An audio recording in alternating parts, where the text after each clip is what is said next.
Bonjour à tous, c'est MacMomo. Voilà, je vais vous montrer comment vidanger le liquide de refroidissement, c'est-à-dire vider intégralement le liquide qui se situe à l'intérieur du circuit de refroidissement pour ainsi le changer avec un nouveau. C'est parti. Donc dans un premier temps, il faut prévoir le liquide de refroidissement, sachant que moi je vais en avoir besoin pour plus de 6 litres, donc je prévois 10 litres, au moins je suis large.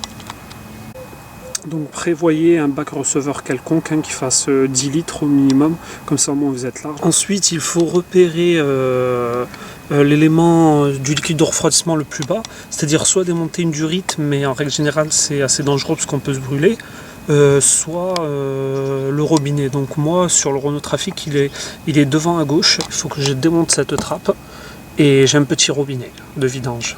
Donc avant de faire chauffer le moteur, desserrez complètement le bouchon. C'est super important pour pas vous brûler ou autre. Donc une chose importante que vous aurez à faire, c'est de démarrer le moteur et le mettre en température, c'est-à-dire le mettre environ à 90 degrés. Donc il va se stabiliser environ à 90 degrés pour que le thermostat puisse s'ouvrir. Tout simplement parce que le thermostat, je crois qu'il s'ouvre entre 83 et 87 degrés.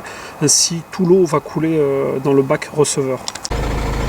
Donc une chose importante, c'est d'ouvrir le chaud. Donc une fois que le moteur est chaud, on peut démonter. Il faut faire très gaffe parce que la température de l'eau est environ à 90 degrés. Donc moi je vais prendre une pince.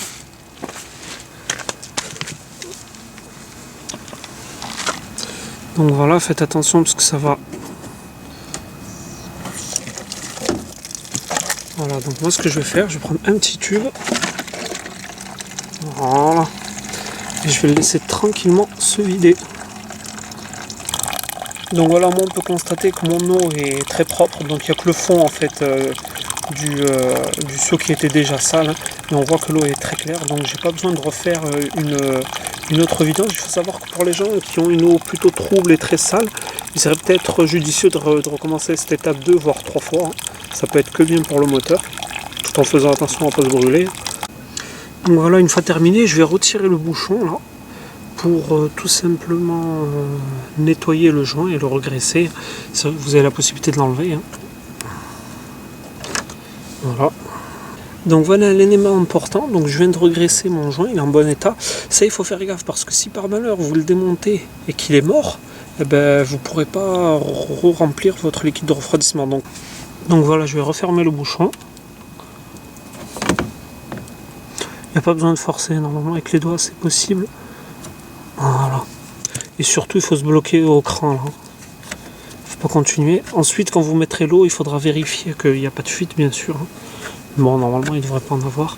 À savoir que je vais remettre, je vais laisser bien le moteur refroidir, c'est-à-dire revenir à température, il va mettre un peu de temps et ensuite je vais insérer mon liquide de refroidissement. Parce qu'on ne sait jamais, je vais éviter le choc thermique. Entre le moteur chaud et le liquide de refroidissement tempéré, quoi, vaut mieux éviter. Donc la purge j'ai démonté, je vais passer au remplissage du liquide de refroidissement.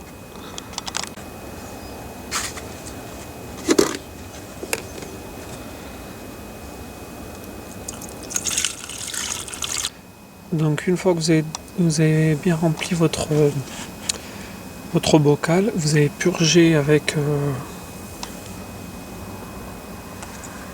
la purge qui est sur la durite, démarrez votre moteur, laissez-le tourner jusqu'à ce qu'il chauffe et au fur et à mesure vous allez faire un ajout.